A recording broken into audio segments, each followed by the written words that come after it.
지금 호주 해변에 등장한 기괴한 생명체 때문에 난리가 났다고 하는데요. 호주 사람들을 공포로 몰고 간 사연을 바로 들어보겠습니다. 1초면 누르실 수 있는 구독, 좋아요는 사랑입니다. 안녕하세요. 저는 호주 시드니에서 태어나 자란 리암이라고 합니다. 어릴 때부터 자연을 사랑하고 바다를 좋아해 여가 시간엔 늘 서핑을 하거나 해변을 거닐곤 했어요. 그런데 그런 해변에 믿을 수 없는 일이 일어났습니다. 그날도 평소처럼 아침 뉴스를 보며 커피를 마시고 있었어요. 잠시 후 화면에 뜬 한 장면이 저를 멈춰 세웠죠. 기괴한 생명체였어요. 해변에 길게 뻗은 촉수 같은 것들이 꿈틀대고 있었고 그 줄기들은 서로 뒤엉켜 마치 살아있는 듯한 모습을 하고 있었습니다. 처음엔 제 눈을 의심했습니다. 대체 저게 뭐지? 뉴스 진행자는 이 생명체가 호주 동부 해변에서 발견된 것이라고 했습니다. 카메라는 이 끔찍한 덩어리를 가까이 비췄습니다. 마치 촉수처럼 꿈틀대는 모습에 소름이 돋았습니다. 제 첫 반응은 뉴스 속 다른 사람들과 다르지 않았습니다. 도대체 저게 뭐야? 저는 혼잣말을 중얼거렸습니다. 뉴스에서는 현장에 있던 사람들의 인터뷰가 이어졌습니다. 처음엔 쓰레기 덩어리인 줄 알았어요. 그런데 가까이 가보니 움직이는 거예요. 진짜 소름 끼쳤죠. 이거 외계 생물 아니에요? 어떻게 이런 게 해변에 떠밀려올 수 있는 거죠? 절대 가까이 가고 싶지 않아요. 솔직히 무서워요. 호주 사람들은 모두 같은 반응을 보였습니다. 낯설고 불길한 생물체를 두려워했고 가능한 한 멀리하고 싶어 했습니다. 저도 마찬가지였습니다. 저게 혹시 바다에서 온 정체불명의 생명체라면 우리가 모르는 위험이 있을지도 모른다는 생각이 들자 소름이 돋았습니다. 그런데 문제의 장면이 온라인에 퍼지면서 예상치 못한 일이 벌어졌습니다. 수많은 사람들이 이 뉴스에 대해 반응을 보였고 SNS에서는 공포에 질린 댓글들이 쏟아졌습니다. 진짜 끔찍하다. 내가 저거랑 마주쳤다면 기절했을 거야. 완전 외계 생명체 같아. 저게 우리 바닷속에 있다는 게 믿어지지 않아. 이게 만약 움직이기라도 하면 생각만 해도 소름 끼친다. 댓글들은 하나같이 공포를 표현하는 내용뿐이었습니다. 그런데 저는 스크롤을 내리다가 완전히 다른 분위기의 댓글을 발견했습니다. 낯선 언어로 작성된 글들이었지만 번역 기능을 켜자마자 충격을 받았습니다. 이거 먹을 수 있는 거 아닌가요? 처음엔 오타인 줄 알았습니다. 다시 확인해 보니 그게 아니었습니다. 한두 개가 아니라 비슷한 댓글이 계속 이어졌습니다. 이거 어떻게 요리하면 맛있을까요? 고추장 양념에 잘 어울릴 것 같은데. 회로 먹어도 되나? 소주 안주로 딱 이겠는데? 한국에는 아직 수입 안 됐나요? 저는 얼이 빠졌습니다. 대체 뭐지? 우리는 공포에 떨고 있는데 이 사람들은 저걸 식재료로 보고 있었습니다. 놀라운 건 그런 반응이 한국인들에게서만 나왔다는 점이었습니다. SNS에서 한국인들 반응이라는 글들이 쏟아졌고 해외 네티즌들도 혼란스러워했습니다. 한국 사람들은 진짜 대단하다. 무서운 것도 먹을 생각을 하나? 아니, 저게 도대체 뭐라고 어떻게 먹을지를 먼저 고민하는 거야. 한국인들이란 역시 대단한 민족이야. 댓글들을 읽다 보니 점점 더 혼란스러워졌습니다. 저 생명체는 분명 한국에서 보면 그저 음식이었죠. 대체 왜 한국인들은 이런 반응을 보이는 걸까? 분명 저와 같은 인간인데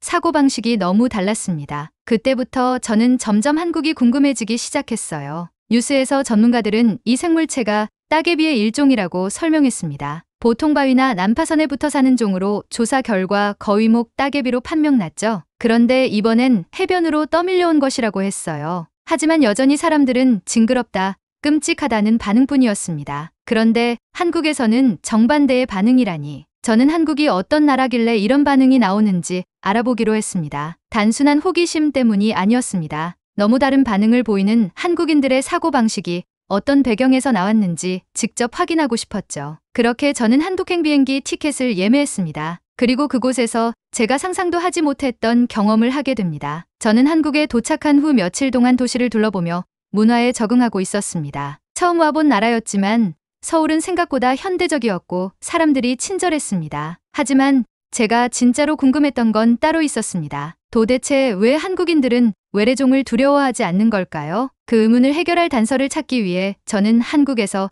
다큐멘터리를 촬영 중인 친구를 만나기로 했습니다. 그는 한국 생태계를 연구하는 환경 다큐멘터리 감독이었고 외래종 문제에 대해서도 잘 알고 있었습니다. 우리가 만난 날 그는 저를 한 낚시터로 데려갔습니다. 외래종 문제에 관심 많다고 했지?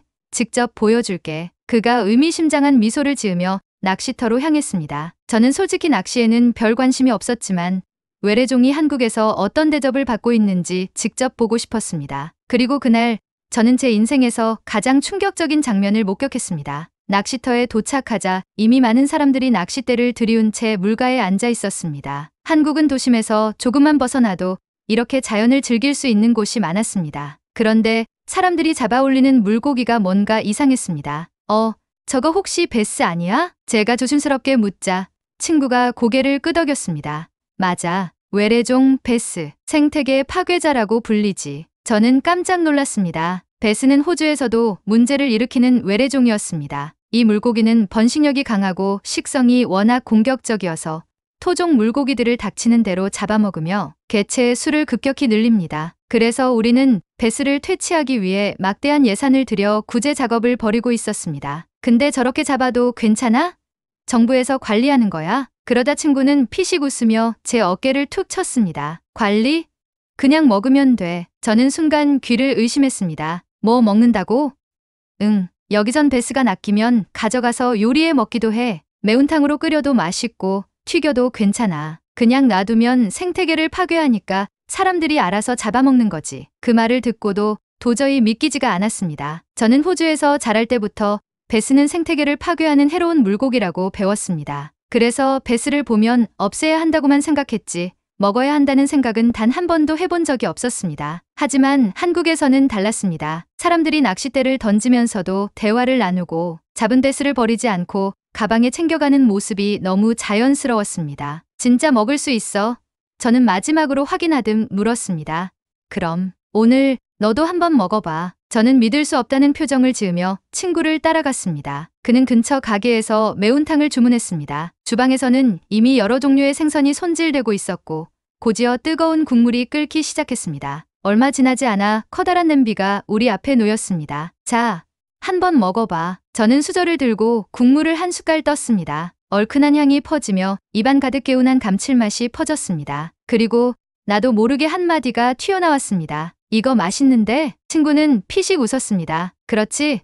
베스는 고기가 부드럽고 담백해서 요리만 잘하면 괜찮아. 문제는 사람들이 외래종이라고 하면 무조건 기피한다는 거지. 근데 한국 사람들은 그걸 그냥 음식으로 받아들이는 거야. 저는 숟가락을 들고 계속 국물을 떠먹으며 생각에 잠겼습니다. 한국에서는 외래종을 제거하기 위해 굳이 예산을 들이지 않아도 사람들이 자연스럽게 해결하고 있었습니다. 단순한 논리였습니다. 생태계를 파괴하는 외래종이 생기면 그걸 없애려고 막대한 비용을 들이는 대신 식재료로 활용하면서 개체 수를 줄이는 방식이었습니다. 근데 진짜 신기하다. 호주에서는 베스를 없애려고 그렇게 애쓰는데 여기선 그냥 자연스럽게 줄어드는 거잖아. 그렇지. 베스만 그런 게 아니야. 한국에서는 외래종이 들어와도 결국 오래 못 살아남아. 이유가 뭔지 알아? 저는 궁금한 눈으로 친구를 바라봤습니다. 천적이 많거든. 베스 같은 경우도 가물치나 쏘가리가 잡아먹어. 그리고 외래종도 어떻게든 활용하니까 개체 수가 폭발적으로 늘어날 일이 없어. 저는 고개를 끄덕였습니다. 정말 놀라운 방식이었습니다. 우리는 외래종을 없애기 위해 돈을 쓰고 연구를 하고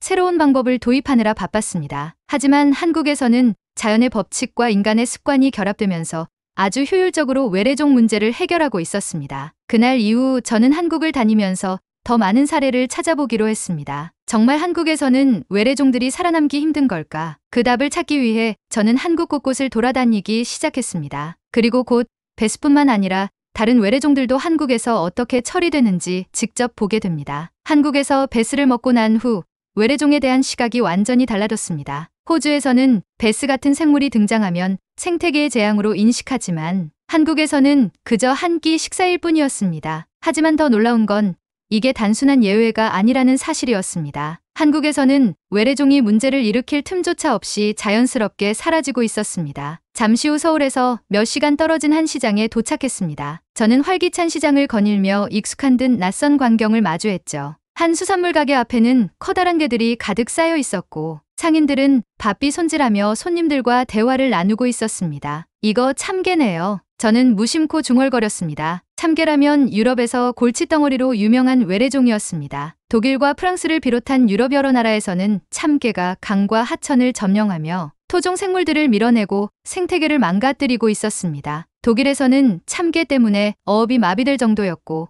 이를 박멸하기 위해 막대한 예산을 투입하고 있었습니다. 하지만 여기 한국에서는 달랐습니다. 이건 간장게장이 맛있지. 요즘 살이 꽉 차서 최고야. 가게 주인이 활짝 웃으며 말했습니다. 저는 순간 당황했습니다. 유럽에서는 생태계를 초토화시키는 존재가 한국에서는 전통 음식의 핵심 재료가 되어 있었습니다. 이거 다 먹는 건가요? 그럼요.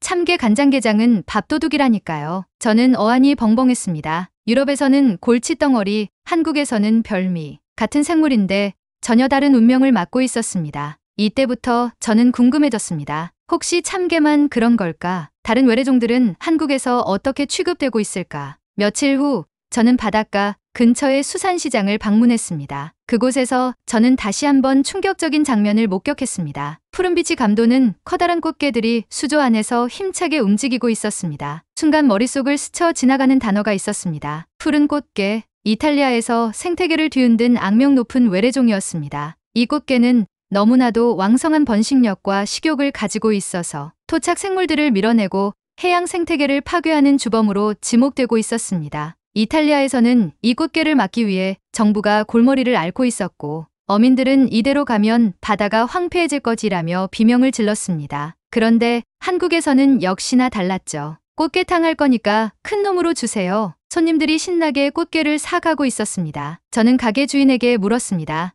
이게 혹시 푸른 꽃게인가요? 맞아요. 요즘 살이 오동통해서 국물 맛이 끝내줘요. 저는 황당하면서도 웃음이 나왔습니다. 이탈리아에서는 국가적인 재난 수준으로 다뤄지는 생물이 한국에서는 그냥 국물 맛 좋은 재료였습니다. 그때 깨달았습니다. 한국에서는 외래종이 문제를 일으킬 틈조차 없다는 것을. 왜냐하면 한국에선 이미 그 재료들이 말도 안 되게 맛있게 조리되어 별미로 재탄생되어 있었기 때문이었습니다. 저는 충격이 가시기도 전에 또 하나의 외래종을 발견했습니다. 이번에는 곤충이었죠. 미국에서 악명 높은 장수말벌. 이 말벌은 공격성이 강하고 독성이 강해서 미국에서는 심각한 생태계 위협 요소로 떠오르고 있었습니다. 양봉업자들은 장수말벌이 벌집을 습격해 꿀벌들을 몰살시키는 바람에 막대한 피해를 입고 있었습니다. 사람들도 장수말벌을 무서워했죠. 약재를 파는 가게 앞을 지나갈 때였습니다. 유리병 속에 담긴 말벌들이 보였어요. 이거 혹시 장수말벌인가요? 맞아요. 장수말벌은 몸에 좋아요. 술에 담가서 먹으면 기력 보충에 좋다니까요. 저는 순간 멍해졌습니다. 미국에서는 무서워서 벌벌 떠는 존재를 한국에서는 건강식품으로 활용하고 있었습니다. 저는 말벌이 둥지를 틀면 큰일이 나는 줄 알았는데 한국에서는 오히려 말벌을 잡아서 이용하는 것이었습니다. 이쯤 되니 도대체 한국에서 살아남을 외래종이 있기나 한 걸까 싶었습니다. 왜 한국은 외래종들의 무덤으로 불리는지 실감할 수 있었죠. 저는 베스 매운탕을 먹으며 충격을 받았고 참게 간장게장과 꽃게탕을 보며 더 놀랐습니다. 그리고 장수말벌이 약재로 쓰이는 걸 보고는 완전히 확신했습니다. 한국에서는 외래종이 살아남을 수 없습니다. 외래종이 들어오면 한국에서는 두려워하는 대신 어떻게 활용할 수 있을지를 먼저 고민합니다. 생태계를 파괴하는 존재들은 더 강한 포식자가 먹어치웠습니다. 포식자가 없을 정도로 강한 존재는 한국인들이 먹었죠. 그것도 아니라면 약재로 쓰이거나 요리 재료로 활용되었어요. 저는 문득 SNS에서 봤던 한국 네티즌들의 댓글이 떠올랐습니다. 이거 먹을 수 있는 거 아닌가요? 그때는 놀랍기만 했는데 이제는 그 말이 이해됐습니다. 한국에서는 외래종이 문제가 되기 전에 이미 해결됩니다. 한국에 오기 전까지 저는 외래종이 생태계를 파괴하는 존재라고만 생각했습니다. 하지만 한국에서 본 광경은 달랐습니다. 외래종은 다스려야 할 존재가 아니라 활용해야 할 자원이었습니다. 저는 이제야 이해할 수 있었습니다. 그날 이후로 저는 외래종 뉴스를 볼 때마다 한국을 떠올리게 되었습니다. 호주는 수백만 달러를 쓰지만 한국에선 밥 반찬이겠지. 저는 한국에서의 마지막 날 서울의 한 식당에 앉아 있었습니다. 테이블 위에는 푸짐한 해산물 요리가 차려져 있었고 저는 익숙해진 듯이 젓가락을 들었습니다. 참게 간장게장, 꽃게탕, 베스 튀김까지. 불과 몇 주 전만 해도 제가 생태계 파괴자라고만 생각했던 생물들이 이제는 제 앞에서 맛있는 음식으로 변해 있었습니다. 저는 문득 한국에 오기 전 호주에서 봤던 뉴스를 떠올렸습니다. 수백만 달러를 들였지만 실패했다. 호주에서는 매년 수많은 외래종 문제를 해결하기 위해 막대한 돈을 쏟아붓습니다. 뉴트리아, 황소개구리, 베스, 심지어 푸른 꽃게까지. 정부는 퇴치 전문가를 고용하고 포획 장비를 설치하며 외래종 개체 수를 줄이기 위해 온갖 노력을 기울입니다. 하지만 결과는 항상 같습니다. 대대적인 제거 작전이 벌어져도 외래종은 계속해서 번식하고 생태계를 교란시키며 결국 정부는 추가 예산을 편성해야 합니다. 이렇게 해마다 반복되는 전쟁 속에서 우리는 외래종과 싸우느라 엄청난 돈과 시간을 낭비하고 있었습니다. 그러나 한국에서 지내면서 저는 그 답을 눈앞에서 직접 보았습니다. 외래종이면 어때? 잘만 활용하면 돼. 이 말을 처음 들었을 때는 이해가 안 됐습니다. 하지만 한국에서 여러 사례를 접하면서 점점 이 말이 정확한 해결책이라는 걸 깨닫게 되었습니다. 한국에서는 외래종을 없애기 위해 특별한 정책을 만들지 않습니다. 굳이 막대한 예산을 들이지도 않습니다. 대신 먹을 수 있는 것은 식재료로 활용하고 먹을 수 없는 것은 천적이 처리하도록 내버려 둡니다. 배스는 매운탕과 튀김이 되고 참게는 간장게장과 매운탕이 됩니다. 푸른 꽃게는 해산물 요리로 변하고 장수말벌은 약재가 됩니다. 황소개구리는 포식자인 가물치와 메기에게 잡아먹히고 붉은 귀거북 같은 외래종도 결국 초등학생들의 놀잇감이 되어 한국의 생태계 안에서 조용히 사라져갑니다. 저는 생각했습니다. 이 방법이야말로 정말 현실적인 해결책이 아닐까? 문제 해결보다 중요한 건 문제를 만들지 않는 것. 저는 한국에서 외래종 문제를 다루는 방식을 보며 가장 중요한 교훈을 얻었습니다. 호주에서는 외래종이 창궐하면 그것을 제거하기 위해 수백만 달러를 쏟아붓고 수년 동안 연구를 거듭하며 퇴치 작전을 세웁니다. 하지만 그 과정에서 오히려 더 많은 문제를 만들어냅니다. 예를 들면 뉴트리아 같은 경우 개체 수를 줄이기 위해 강력한 독을 사용하면 오히려 토착 생태계에 악영향을 미칩니다. 화학적인 방법으로 배스를 없애려 하면 결국 강과 호수가 오염됩니다. 그런데 한국에서는 애초에 문제를 만들지 않습니다. 외래종이 들어오면 단순히 이걸 없애야 해라고만 생각하는 것이 아니라 이걸 어떻게 활용할 수 있을까라고 고민합니다. 그리고 그 답을 찾습니다. 이것이 한국의 강점이었습니다. 우리도 한국을 본받아야 하지 않을까요? 저는 한국에서 배운 교훈을 가슴 깊이 새기며 호주로 돌아가는 비행기에 올랐습니다. 창밖을 바라보며 생각했습니다. 왜 우리는 이렇게 간단한 방법을 떠올리지 못했을까? 호주에서는 배스가 생태계를 파괴한다며 걱정하지만 한국에서는 그 배스로 맛있는 매운탕을 끓입니다. 이탈리아에서는 푸른 꽃게를 없애기 위해 안간힘을 쓰지만 한국에서는 그 꽃게로 깊은 국물을 우려냅니다. 미국에서는 장수말벌이 재앙이지만 한국에서는 그것이 약재가 됩니다. 이 차이는 어디서 오는 걸까요? 그건 바로 문제 해결 방식의 차이였습니다. 서구권 국가들은 외래종을 제거하려고만 합니다. 하지만 제거하려는 노력은 언제나 실패로 돌아가고 더 큰 문제를 낳습니다. 반면 한국은 그것을 자연스럽게 해결하는 법을 알고 있었습니다. 외래종을 대하는 한국만의 특별한 방식. 어쩌면 이 간단한 원리가 가장 강력한 해결책이 아닐까요? 저는 이제 확신합니다. 왜 한국이 전 세계적으로 강한 힘을 가질 수밖에 없는지. 단순히 경제적 성장이나 기술력 때문이 아니라 어떤 문제든 해결하는 한국만의 방식이 있었기 때문입니다. 작은 나라임에도 불구하고 한국은 늘 강한 힘을 보여주었습니다. 위기가 찾아와도 두려워하지 않고 새로운 방식으로 풀어나갑니다. 그 방식은 때로는 혁신적이었고 때로는 아주 단순했지만 언제나 결과를 만들어냈습니다. 결국 세계는 한국을 따라갈 수밖에 없습니다. 그리고 저 역시 한국에서 배운 이 교훈을 잊지 않을 것입니다. 오늘의 사연은 여기까지입니다. 재미있으셨다면 구독과 좋아요 부탁드립니다. 그리고 한국에 대한 특별한 경험이나 사연이 있으시다면 저와 함께 공유해주세요. 시청해주셔서 감사합니다. 오늘도 행복하세요.